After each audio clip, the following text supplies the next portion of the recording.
Manipur violence degi tang ahum dagi thorakpadagi curfew adagi mathang even all the government departments hangbang ngamdaba matamduda maru oina akoigi passport seva kendra impal da leramibase akoigi hojiki ethnic sida mari lenaba mioi ngakto oibadina akoisu function tawngam sen gibaduna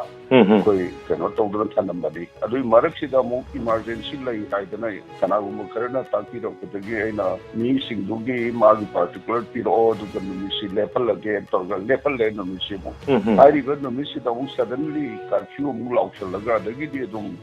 khangba yadna security problem da dagi mi leitabagi tawdi bane adi ada akoi maruena akoi Felix na ingonda sports mayam sakadori haripadu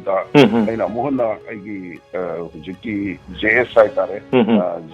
joint secretary passport police da mu haire CDC ni pal commission check ka han che na de ma so hara toraga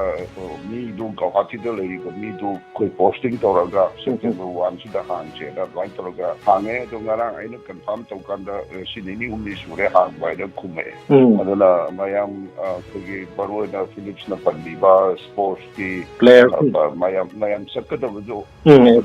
ga hanadagi tatkalgi masingsu rengalan bani kare rengal tawra bani okay wakata kashu problem le rodre irang thoktra di kashu le ro irang tholo paise koina close down to nate okay the sagi circumstances and security reason to the akoi government official loi no li some kare haini vested interested kabu karana ayam kare haini in the self wari the cover daga pomududi actually lamsigi ni ado akoi basen self respect yauduna ngang taragadi akoi kanamo sipido no sibati akoi basen mar kitami khangina ba na bom su mo khale paper the phone tar su ko decent language the small and loan record kare tari lege ga haido